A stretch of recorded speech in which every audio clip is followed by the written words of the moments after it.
في الفيديو ده هثبت لك ان اللغة الألمانية هي اسهل لغة في العالم، ودي بارت 2 من وانا بشرح لك اصعب قاعدة بتقابل اي حد بيبدأ يتعلم ألماني، وهو ايه الفرق بين النوميناتيف والاكوزاتيف والداتيف. واوعدك ان في نهاية هذا الفيديو هتكون قادر على التفرقة بينهم، وليه بيقول لك ان في افعال لما بتيجي في الجملة بتخلي الكلمة اللي بعديها في حالة الاكوزاتيف، وافعال لما بتيجي بتخلي الكلمة اللي بعديها في حالة الداتيف، فلازم تحفظهم. هو انت ليه اصلا تحفظ؟ طب ما انت ممكن تعرف السبب اللي خلى الفعل ده يجي، فما تضطرش تحفظ اي حاجه، وتقدر تعرف وتنكر وتنفي بهذه الحالات الثلاثه باذن الله. وكل ده هتعرفه في هذا الفيديو يا صديقي. فهات كوبايه القهوه الجميله بتاعتك وكبر الشاشه ويلا بينا نبدا. طيب احنا في الفيديو اللي فات شرحنا عن المذكر، لو انت ما شفتوش بعد ما تخلص الفيديو ده تروح تشوفه. قلنا كل حاجه تخص المذكر من الثلاث حالات، وكل اللي انا قلته في المقدمه ده شرحنا عليه. النهارده هنشرح المؤنث. كلمة البيتزا في اللغة الألمانية معناها دي بيتزا. كلمة البيتزا معناها دي بيتزا. لما اجي اوصف البيتزا دي، لو انا عايز اوصف البيتزا دي واقول البيتزا تكون ساخنة، كلمة ساخنة في اللغة الألمانية معناها هايس. فأنا دلوقتي لو عايز أوصف البيتزا وأقول البيتزا تكون ساخنة، دي بيتزا إست هايس، دي بيتزا إست هايس، إن البيتزا سخنة. طب بالله عليك ركز معايا، عند وصف الشيء لما اجي اوصف اي حاجه في الالماني سواء كان مذكر مؤنث، الكلمه دي كانت مذكره او مؤنث او محايد او ايا كان ايه هو، عند وصف الشيء، الشيء ده في حاله النوميناتيف. طب هو ايه هنا اللي في حاله النوميناتيف ده؟ الالف واللام بتوع الكلمه. هو مش انا بقول لك البيتزا، مش بقول لك كلمه البيتزا تكون ساخنه، كلمه الالف واللام بتوع البيتزا هي دي الحالات الثلاثه اللي احنا بنتكلم عليهم. هو ده النوميناتيف والاكوزاتيف والداتيف. حلو، كلمه البيتزا. حلو قوي، ركز معايا بالله عليك. فانا دلوقتي لو عايز اقول البيتزا تكون ساخنه، البيتزا تكون ساخنه، دي بيتزا است هايس، ان البيتزا سخنه عند وصف الشيء، الشيء ده في حاله النوميناتيف. طب امتى بقى الشيء ده، امتى كلمه البيتزا دي تبقى في حاله الاكوزاتيف؟ يعني انا لما جيت اوصفها كانت في حاله النوميناتيف. امتى كلمه البيتزا تبقى في حاله الاكوزاتيف؟ لما اكون بعمل حاجه بيها. يعني ايه انا باكل البيتزا؟ لما اجي اقول لك انا باكل البيتزا، كلمه البيتزا هتبقى في حاله الاكوزاتيف. يعني ايه؟ فعل ياكل باللغه الالمانيه معناه اسن. فعل يأكل معناه اسم. أنا أكل معناها إيه؟ إيش إسا. أنا باكل البيتزا. وركز معايا في العربي، عشان أنت لو فهمت العربي هتفهم الألماني بكل سهولة. ودايما بركز لك أنا على ركز في العربي دي. ليه في العربي؟ لأني بقول أنا باكل البيتزا. البيتزا قدامي هنا، اعتبر إن القهوة دي بيتزا، وأنا بقول لك أنا باكل البيتزا. فكلمة فعل ياكل معناه اسم، انا اكل معناها ايش اسا. كلمه البيتزا هنا تبقى في حاله الاكوزاتيف. طب احنا عندنا كلمه البيتزا في حاله النوميناتيف معناها دي بيتزا، في حاله الاكوزاتيف معناها برضو دي بيتزا. كلمه البيتزا في حاله النوميناتيف معناها دي بيتزا. كلمه الدي هي في حاله النوميناتيف، هي في حاله الاكوزاتيف ما بتتغيرش. يعني ايه الكلام ده؟ يعني انا اي كلمه مؤنثه باللغه الالمانيه بتقول عليها ايه؟ دي اي حاجه. فانا دلوقتي لو عايز اقول بقى انا باكل البيتزا، فعل ياكل معناه اسم، انا باكل البيتزا معناها ايش اسها دي بيتزا. الدي فضلت دي زي ما هي في حاله الاكوزاتيف. اي كلمه المانيه مؤنثه الدي بتفضل دي في حاله الاكوزاتيف. وهنتدرب على كل الكلام ده فين؟ في البي دي اف اللي انا هسيبه لك تحت الفيديو ده. انا عايزك تركز معايا بس في الشرح، والكلمات الجديده سواء كانت مذكره او مؤنثه او ايا كانت هنتدرب عليها تحت في البي دي اف اللي تحت الفيديو. بالله عليك ركز. يبقى عند وصف الشيء، الشيء ده في حاله النوميناتيف.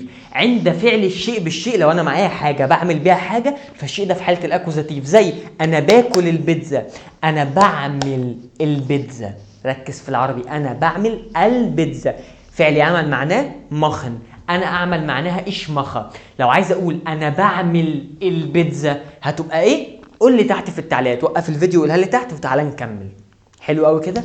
امتى بقى كلمه البيتزا دي تبقى في حاله الداتيف؟ لما بكون بعمل حاجه لمصلحه البيتزا دي. زي انا بقيم البيتزا دي 5 نجوم. انا بقيم البيتزا 5 نجوم، انا بعمل حاجه في مصلحه البيتزا، فالبيتزا في حاله الداتيف دايما. يعني ايه؟ فعل يعطي في اللغه الالمانيه معناه جيبن. فعل يعطي معناه جيبن. انا بدي معناها ايش جيبه، انا بدي. كلمه البيتزا معناها دي بيتزا. كلمة 5 نجوم معناها وخدناها في الفيديو اللي فات فنف شتانة.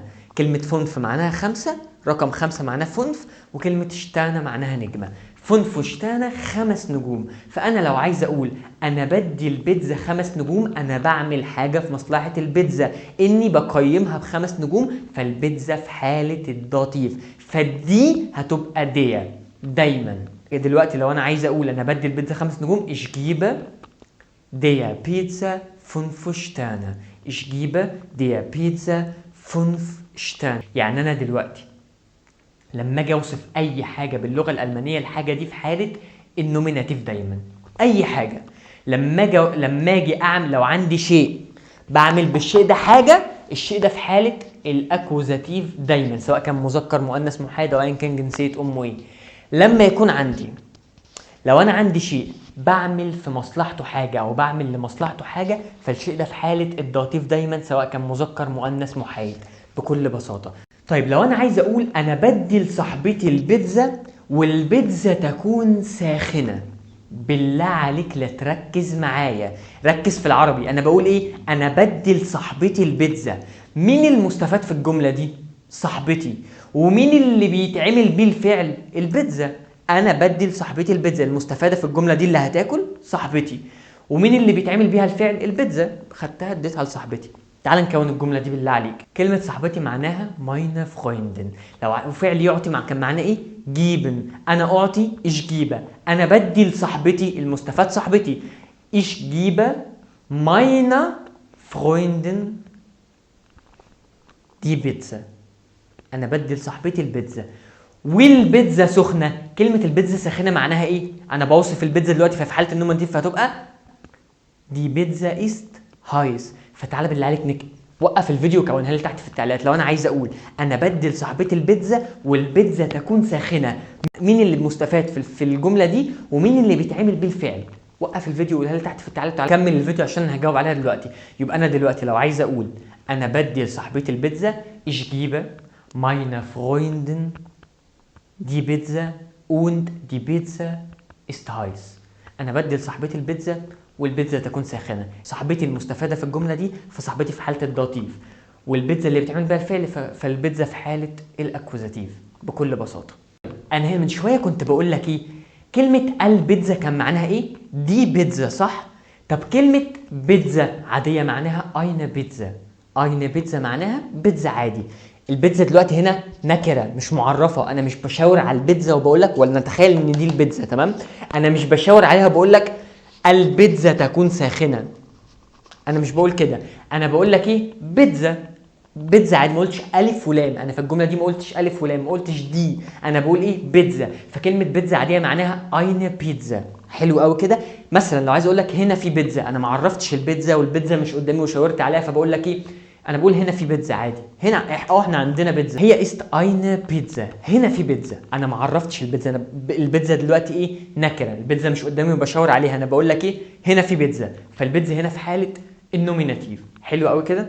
طيب امتى كلمه بقى بيتزا دي تبقى في حاله الاكوزاتيف؟ لو انت اتصلت عليا دلوقتي وقلت لي انت بتعمل ايه، قلت لك انا باكل، قلت لي بتاكل ايه، قلت لك باكل بيتزا، ما قلتش البيتزا، قلت ايه؟ بيتزا. فاين بيتزا دي هتبقى في حاله الاكوزاتيف. ليه؟ لاني بعمل بيها فعل. فعل ياكل معناه اسم، انا اكل معناها ايش اسم. انا باكل بيتزا، ايش اسم اين بيتزا. البيتزا هنا نكره مش معرفه، ما قلتلكش انا باكل البيتزا اللي انت جبتها لي، انا باكل البيتزا اللي انت جبتها لي. لما اجي اقول انا باكل البيتزا هتبقى ايش اسم دي بيتزا، انا باكل البيتزا. لكن لما اجي اقول انا باكل بيتزا مش معرفه وانت ما تعرفهاش، بقول ايه؟ ايش اسا اين بيتزا. انا باكل اي بيتزا، والبيتزا هنا في حاله الاكوزاتيف. ليه؟ لان هي بتعمل بيها الفعل. يبقى دلوقتي عشان ما توهكش، لو انا بوصف الشيء، لو انا عندي شيء بوصف الشيء ده في حاله النوميناتيف دايما. لو انا عندي شيء بعمل بيه فعل، الشيء ده في حاله الاكوزاتيف دايما. طيب امتى بقى كلمه بيتزا دي تبقى في حاله الداتيف؟ لما بكون بعمل حاجه في مصلحتها. فانا دلوقتي لو عايز اقول انا بدي البيتزا دي 5 نجوم، فعل يدي معناه، فعل يعطي معناه ايه؟ جيبن صح؟ انا اعطي معناها ايش جيبه. انا بدي لبيتزا 5 نجوم هتبقى ايش جيبه eine Pizza 5 Sterne. Ich gebe eine Pizza فنفشتانا. لو انا عايز اقول انا بدي لصاحبتي بيتزا والبيتزا تكون ساخنة، بالله عليك لا توقف الفيديو وتقولها لي تحت في التعليقات وتعالى عشان نكمل. طيب لو انا بقى عايز اقول هذه لا تكون بيتزا، دي مش بيتزا، انا بوصفها ستيل، انا هنا بقول ايه؟ دي مش بيتزا، هي دي فعلا مش بيتزا، دي قهوه. فدلوقتي بقى لو انا عايز اقول هذه لا تكون بيتزا، واحنا قلنا كلمه بيتزا معناها ايه؟ اين بيتزا، نكره، حاجه نكره، قلت ايه؟ اين بيتزا. لو انا عايز انفي واقول دي مش بيتزا هتبقى das ist keine بيتزا، das ist keine بيتزا. حلو قوي، بالله عليك ركز معايا، ودي في حاله النوميناتيف. امتى بقى كلمه البيتزا دي، امتى كلمه البيتزا دي تبقى في حاله الاكوزاتيف؟ لما اكون مش بعمل بيها حاجه. مش احنا قلنا لما بكون بعمل بيها حاجه فهي في حاله الاكوزاتيف، لما بقى اكون مش بعمل بيه حاجه فالشيء ده برضو في حاله الاكوزاتيف. انا دلوقتي لو عايز اقول لك انا مش بعمل بيتزا، لو انت اتصلت عليا، مش انت اتصلت عليا يا رخم من شويه وقلت لي بتاكل ايه؟ قلت لك انا باكل بيتزا، ايش اسا اين بيتزا. دلوقتي بقى لو انا عايز اقول لك انا مش باكل بيتزا، ايش اسا كاينه بيتزا، ايش اسا كاينه بيتزا، انا مش باكل بيتزا. انت هتقول لي انت بتاكل بيتزا صح؟ انا اقول لك ايش اسا كاينه بيتزا، انا مش باكل بيتزا. بالله عليك ركز معايا في العربي عشان تفهم الالماني. عند وصف الشيء، الشيء ده في حاله النوميناتيف. عند عدم وصف الشيء اللي هو دي مش بيتزا، الشيء ده برضو في حالة النوميناتيف. لو انا عندي شيء بعمل بالشيء ده حاجة فالشيء ده في حالة الاكوزاتيف. لو انا عندي شيء مش بعمل بيه حاجة فالشيء ده برضو في حالة الاكوزاتيف. لو انا عندي شيء بديله او بعمل في مصلحته حاجة فالشيء ده في حالة الداتيف. لو انا عندي شيء مش بديله ولا بعمل في مصلحته حاجة فالشيء ده في حالة الداتيف. زي انا مش بدي البيتزا دي 5 نجوم، مش حلوة. انا اشتريت بيتزا من كام يوم، جابوا لي البيتزا مليانه سمنه، اتصلت بيهم قلت لهم يا جماعه انا بحب المطعم بتاعكم بس ما تعملوش كده تاني، كانوا حاطين عليها مستردة. نعمه الحمد لله بس مش كده. يقول لي تقيم البيتزا دي كام؟ قلت لهم 0. فانا لا اقيم هذه البيتزا 5 نجوم، انا مش بدي البيتزا دي 5 نجوم. فعل يعطي كان معناه ايه؟ جيبن. انا اعطي معناها ايش جيبه، انا مش بدي البيتزا 5 نجوم. كلمه البيتزا معناها اين بيتزا. Ich gebe keine Pizza 5 Sterne. بالله عليك جملة أنا بدي البيتزا دي 5 نجوم كان معناها إيه؟ Ich gebe eine Pizza 5 Sterne. أنا مش بدي البيتزا دي 5 نجوم. Ich gebe keine Pizza 5 Sterne. بكل بساطة. أنت أكيد فاهم اللي أنا بقوله وأنا شرحت كل حاجة. طب بالله عليك عشان نختصر الكلام وما اقعدش ارغي كتير، بدل ما اقول البيتزا تكون ساخنه، بدل ما انا اقول لك البيتزا تكون ساخنه ممكن اقول لك ايه؟ زي است هايس. اعوض عن كلمه البيتزا بضمير اقول ايه؟ هي سخنه. بالله عليك ركز. ممكن نعوض عن كلمه البيتزا هنا بضمير ايه؟ زي. هي سخنه، زي معناها هي سخنه معناها زي است هايس. والنبي لا تركز. لو انا عايز اقول انا باكل البيتزا في حاله ايه؟ الاكوزاتيف. ليه؟ لان البيتزا هي الشيء اللي بيتعمل بالفعل، فالبيتزا في حاله الاكوزاتيف. فلو عايز اقول انا باكل البيتزا ايش اسا دي بيتزا بكل بساطه. ممكن نشيل كلمه البيتزا هنا ونعوض عنها بضمير زي، انا باكلها ايش اسا زي. هنا برضو الضمير في حاله الاكوزاتيف، بس في حاله الاكوزاتيف احنا قلنا ايه؟ المؤنث ما بيتغيرش. طب لو عايز اقول بقى انا بديها 5 نجوم، بدل ما بقول انا بدي البيتزا 5 نجوم هقول ايه؟ انا بديها 5 نجوم. جمله انا بدي البيتزا 5 نجوم معناها ايه؟ Ich gebe der Pizza 5 Sterne. انا بدي البيتزا 5 نجوم. طب لو عايز اقول انا بديها 5 نجوم Ich gebe ihr 5 Sterne. ونيجي لاهم سؤال في الحلقه دي، ليه بيقول لك ان في افعال لو جت في الجمله الكلمه اللي بعديهم في حاله الاكوزاتيف، ولو في افعال لو جت في الجمله الكلمه اللي بعديهم في حاله الداتيف، وانت يعني تقعد تحفظ وفي الاخر لا تعرف تتكلم ولا تعرف تحل؟ صاحبي اي فعل لو انا عندي شيء، الشيء ده سواء كان مذكر مؤنث محايد بعمل في مصلحته حاجه فهو في حاله الداتيف. لو عندي شيء بعمل بيه حاجه فهو في حاله الاكوزاتيف. يعني ايه؟ انا بعمل البيتزا، فعل يعمل معناه مخن. انا بعمل البيتزا، انا باكل البيتزا، انا بشرب القهوه، انا بشرب الميه، انا بعمل اي حاجه. شوف دي افعال انا بعملها فالبيتزا في حاله الاكوزاتيف، الكلمه اللي بعد الفعل ده في حاله الاكوزاتيف. لو عندي افعال زي اللي هو انا بدي المصلحه، انا بقى عندي بيتزا، انا عندي الشيء ده بعمل لمصلحته حاجه، انا اهدي لامي هديه. بالله عليك، بالله عليك، تعالى نكون الجمله دي بالعربي. انا بدي لامي هديه. مين المستفاد في الجمله دي؟ امي. فم في حاله الداتيف دايما. طب مين اللي بيتعمل بالفعل؟ الهديه. انا رحت اشتريتها واديتها لامي، فالهديه في حاله الاكوزاتيف دايما. انت اكيد فهمتني وانا عارف انك فهمتني. طب عشان نتدرب على الحلقتين دول، بارت 1 وبارت 2، على المؤنث والمذكر، حلو قوي كده، ونحفظ كلمات كتير وبالسياق اللي انا قلته ده وبالجمال اللي انا قلته ده، ونحل امتحانات وبجد تعرف تستخدمهم في حياتك. هتلاقي البي دي اف موجود تحت الفيديو ده، او ابعت لنا على واتساب هنبعته لك. تمام؟ البي دي اف بمبلغ رمزي بسيط تقدر تشتريه من اي مكان في العالم. ابعت لنا على الرقم ده على واتساب، او هتلاقي اللينك تحت في البايو تحت الفيديو ده. هتدخل، اقل حاجه ممكن تدفعها $. حلو قوي كده. انا عايز تدفع اللي انت عايز تدفعه ادفعه. لو انت شايف ان كل الكلام ده والمجهود ده يستاهل اكتر، ادفع. عايز تدفع اقل حاجه $1 بس، اللي هو معلش مش هشرب كوبايه قهوه النهارده وهجيب ايه؟ البي دي اف بتاع الدرس الجميل ده. هتلاقيه هنا، او ابعت لنا او ابعت لنا على واتساب الرقم ده.